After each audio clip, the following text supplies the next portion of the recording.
Pasal ke-98.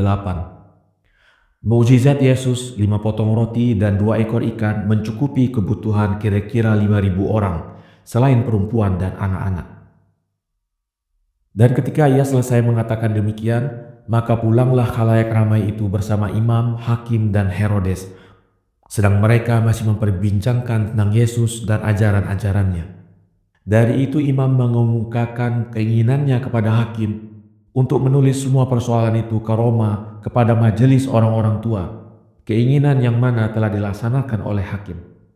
Karena itulah majelis orang-orang tua telah mengasihani Israel dan mengeluarkan perintah yang melarang dan mengancam dengan hukuman mati setiap orang yang menamakan Yesus nabi orang Yahudi dari Nazaret itu Tuhan atau anak Allah. Perintah yang demikian itu terukir di atas tembaga, kemudian digantungkan di dalam rumah peribadatan. Dan setelah sebagian besar dari rapat tersebut kembali, tinggallah kira-kira 5.000 orang laki-laki selain perempuan dan anak-anak. Mereka tidak dapat pulang seperti yang lain karena perjalanan itu telah meletihkan mereka, dan karena sejak 2 hari mereka tidak mendapat roti. Sedang sangat rindunya mereka untuk melihat Yesus menyebabkan mereka lupa untuk membawa suatu bekal, sehingga mereka makan rumput yang hijau.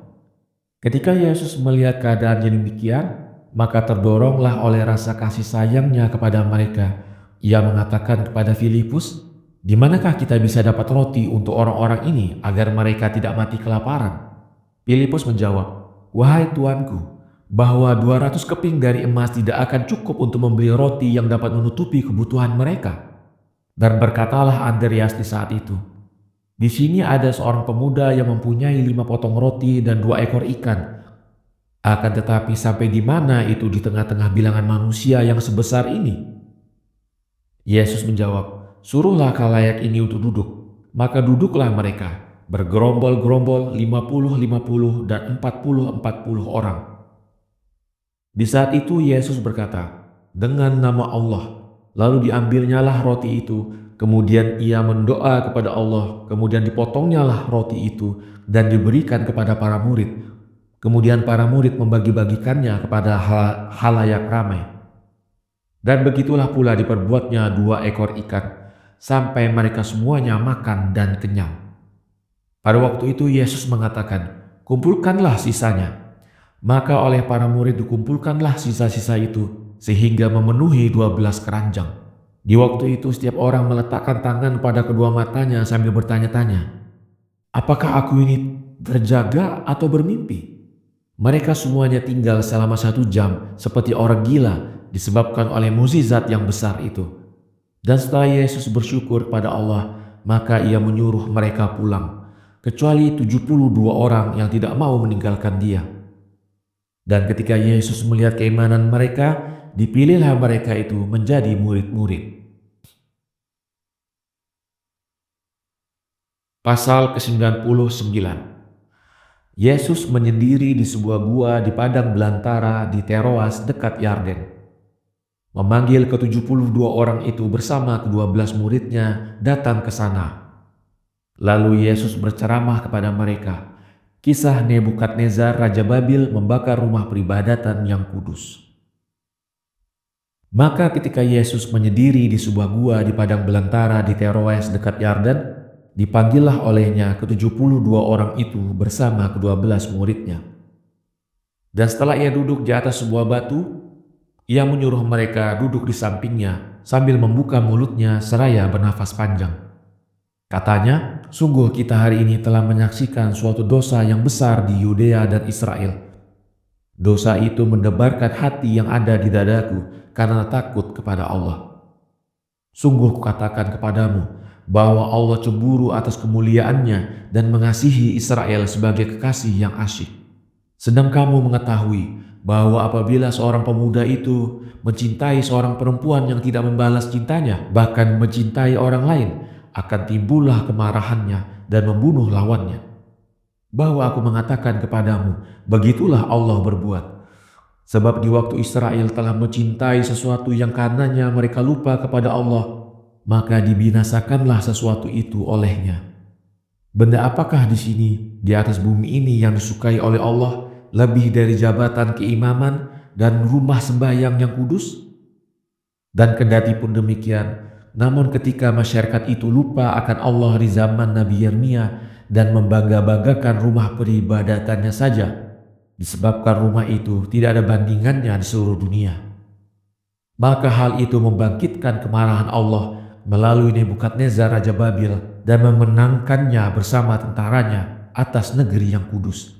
Maka dibakarnya dan dibakar pula rumah peribadatan yang kudus itu, sampai benda-benda yang kudus di mana para nabi Allah menggeletar untuk menyentuhnya telah terinjak-injak di bawah telapak kaki kaum kafir yang penuh dengan dosa. Dan Ibrahim telah mencintai anaknya Ismail agak berlebihan sedikit dari yang sepatutnya. Maka dari itu Allah telah memerintahkan Ibrahim untuk menyembelih anaknya, agar terbunuhlah cinta jahat itu di dalam hatinya. Dan itu akan terlaksana andai kata pisau itu dapat memotong. Juga Daud telah mencintai Absalom dengan kecintaan sangat dalam. Maka Allah membiarkan anak itu melawan ayahnya, maka digantunglah ia dengan rambutnya dan dibunuhlah ia oleh Yoab. Alangkah dahsyatnya hukum Allah, bahwa Absalom ketika mencintai rambutnya lebih dari segala sesuatu, maka berbalik menjadi tali yang ia digantung dengannya.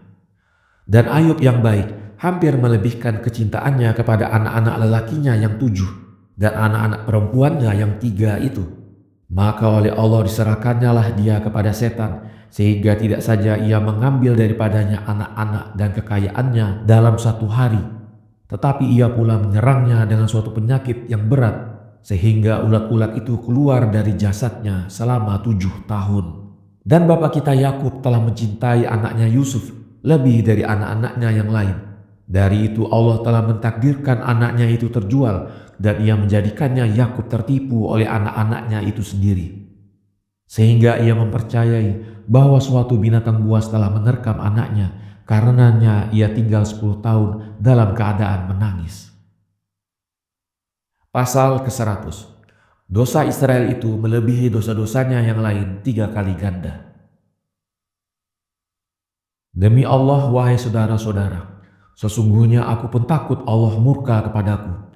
Dari sebab itu harus kamu pergi ke Yudea dan Israel, seraya memberitakan kebenaran ini kepada cucu-cucu Israel yang ke-12 itu, sehingga terbongkarlah tipu daya mereka. Para murid itu menjawab sambil ketakutan dan menangis, "Kami sungguh akan melaksanakan segala apa yang kau perintahkan kepada kami."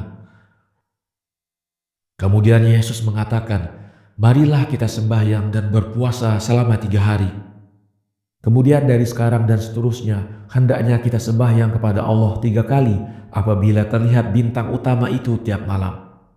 Dikala melaksanakan sembahyang kepada Allah, kita harus memohon rahmat daripadanya tiap kali, karena dosa Israel itu melebihi dosa-dosa yang lain 3 kali lipat. Para murid menjawab, "Hendaklah terjadi demikian." Maka ketika selesai hari yang ketiga, Yesus pada pagi hari yang keempat telah memanggil semua murid-murid dan rasul-rasul, lalu mengatakan kepada mereka, "Cukuplah Barnabas dan Yahya yang tinggal bersamaku.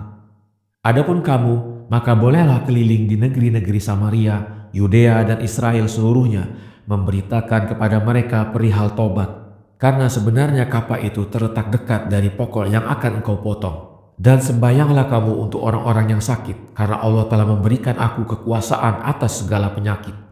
Ketika itu berkatalah yang menulis ini, "Ya Guru, jika murid-muridmu ini ditanya tentang cara yang harus dikerjakan untuk menyatakan tobat, maka bagaimanakah mereka harus menjawab?"